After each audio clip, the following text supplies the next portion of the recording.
नमस्कार दोस्तों, आज मैं आपको याद रखना है इंग्लिश ग्रामर लेकर आऊँ। ठीक है, इंग्लिश ग्रामर का आज मैं आपको कंप्लीट सिलेबस बताऊंगा। आपको याद रखना जो इंग्लिश ग्रामर है उसका सिलेबस याद रखना है क्लास 6 से लेके तो क्लास 12 तक के सभी बच्चों के लिए आपके लिए काम में आएगा, याद रखना। ठीक है, उसके बाद याद रखना जो बोर्ड क्लासेस है याद रखना, 10th क्लास याद रखना, 12th क्लास वाले आप लोगों को याद रखना बेटे। सिलेबस जो बता रहा हूँ इस सिलेबस से बाहर आपका एक भी क्वेश्चन जाना ही नहीं है। ठीक है, आज सिलेबस बताऊंगा, फिर धीरे धीरे याद रखिए जो सिलेबस बताया है उसका मैं टॉपिक 1 बाय 1 करके आपको पूरा कंप्लीट करा दूंगा। ठीक है, इंग्लिश में क्या होता है कि बार बार क्या होता है, पुराने क्वेश्चन ही रिपीट होते हैं, याद रखना। ठीक है, तो इसका मैं आज सिलेबस बता रहा हूँ आपको, तो याद रखना जो इंग्लिश ग्रामर का जो सिलेबस बता रहा हूँ मैं, क्लास कौन सी रहेगी आपकी 6 से लेके 12th क्लास तक के सभी बच्चों के लिए ये आपके लिए काम में आएगी, याद रखना। ठीक है, और पूरा बेसिक से लेकर आ रहा हूँ। ठीक है, तो याद रखना जो पेपर आपका आएगा ये इसमें आपका सेक्शन सी रहेगा। ये जो ग्रामर बता रहा हूँ, सिलेबस जो बता रहा हूँ ग्रामर की, जो सेक्शन सी रहेगा। ठीक है, इसमें क्या लिखेगा, फिल इन द ब्लैंक्स। ये जितने भी आएंगे वो फिल इन द ब्लैंक्स में आएंगे, याद रखना। किस में आएंगे, फिल इन द ब्लैंक्स मतलब खाली स्थान में आएंगे। तो याद रखना सबसे पहले अपन को क्या पढ़ना पड़ेगा, सबसे पहले नंबर पे आपको पता होना चाहिए ए एंड द, मतलब ए एंड द। ये मैं बता दे रहा हूं बेटा, ये आपको 101% याद रखना, 101% याद रखना। ये सारी क्लासेस में ये वाला टॉपिक आता ही आता है 1 नंबर का। ठीक है, उसके बाद सेकंड पढ़ेंगे मेनी और मच। मेनी और मच का उपयोग कहाँ करते हैं, उसके बाद सम और एनी का यूज कहाँ करेंगे, उसके बाद सिंस और फोर का यूज कहाँ करेंगे, बिटवीन और अमंग का उपयोग कहाँ करते हैं, याद रखना। फिर उसके बाद आता है आपका डू और डस। डू और डस का यूज कहाँ करा जाता है। उसके बाद आता है 7th नंबर पे टू, आफ्टर, इनटू, इनका यूज कैसे करेंगे। उसके बाद राइसेस, राइज, राइज्ड। याद रखना वर्ब से रिलेटेड एक क्वेश्चन आपका ये भी 101% आता ही आता है फाइनल पेपर में। ठीक है, एक एक नंबर में। ठीक है, तो याद रखना बोर्ड क्लास वाले विशेष तौर पे ध्यान देना, 10th क्लास वाले और 12th क्लास वाले। ठीक है, उसके बाद 9th नंबर पे आपको पढ़ना पड़ेगा टेक, टू, टेकन। ये कैसे है, ये डिपेंड करेगा सेंटेंस, सेंटेंस पे डिपेंड करेगा ये।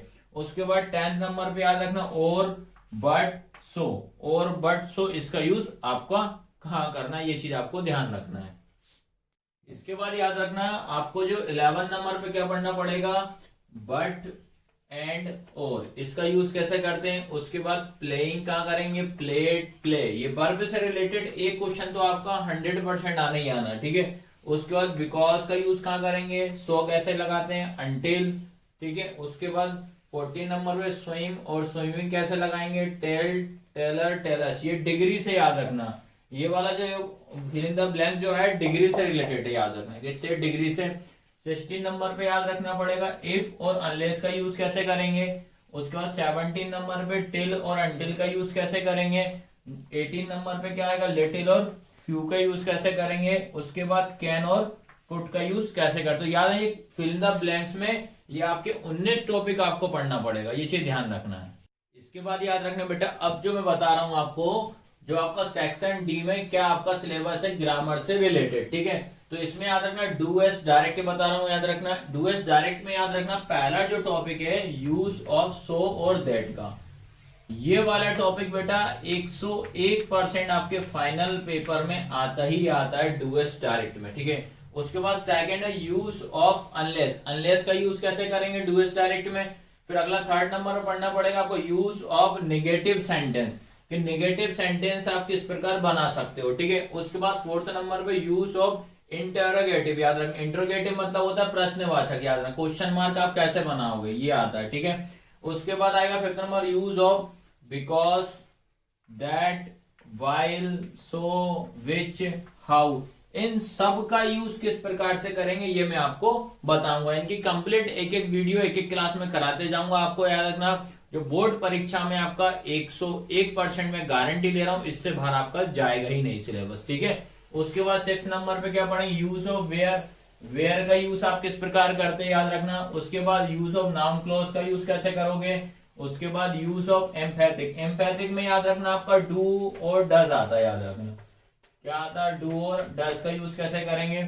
उसके बाद use of as soon as. ठीक है, इसका यूज कैसे करेंगे। उसके बाद आता 10 नंबर पे आता रिमूव विल, मतलब रिमूव मतलब हटाना।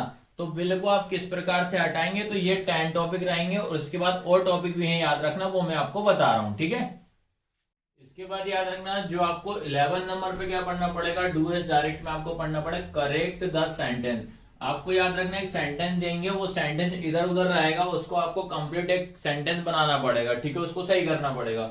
उसके बाद याद रखिए मॉडल्स जो आते हैं ना, ठीक है, मॉडल्स में आपको क्या क्या पढ़ना पड़ेगा, कैन के साथ हमेशा कुड देगा, याद रखना, फिर कैन के साथ मे भी दे सकता है और शुड और मस्ट भी देगा, ठीक है, ये मॉडल्स पढ़ने पड़ेंगे इतने।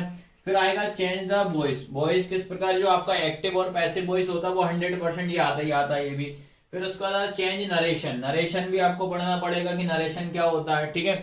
उसके बाद एक और आता है रीराइट यूजिंग टू और टू, याद रखना, रीराइटिंग। तो याद रखना बेटा, ये मैंने आपको बताया कंप्लीट सिलेबस बताया है जो 6 क्लास से लेके तो 12 क्लास तक के लिए रहेगा।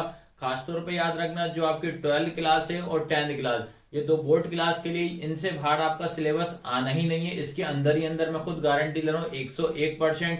याद रखना, और याद रखना इंग्लिश में जो आपका जो ग्रामर वाला सेक्शन जो आता है वो रिपीटेड ही आता है, याद रखना, ठीक है।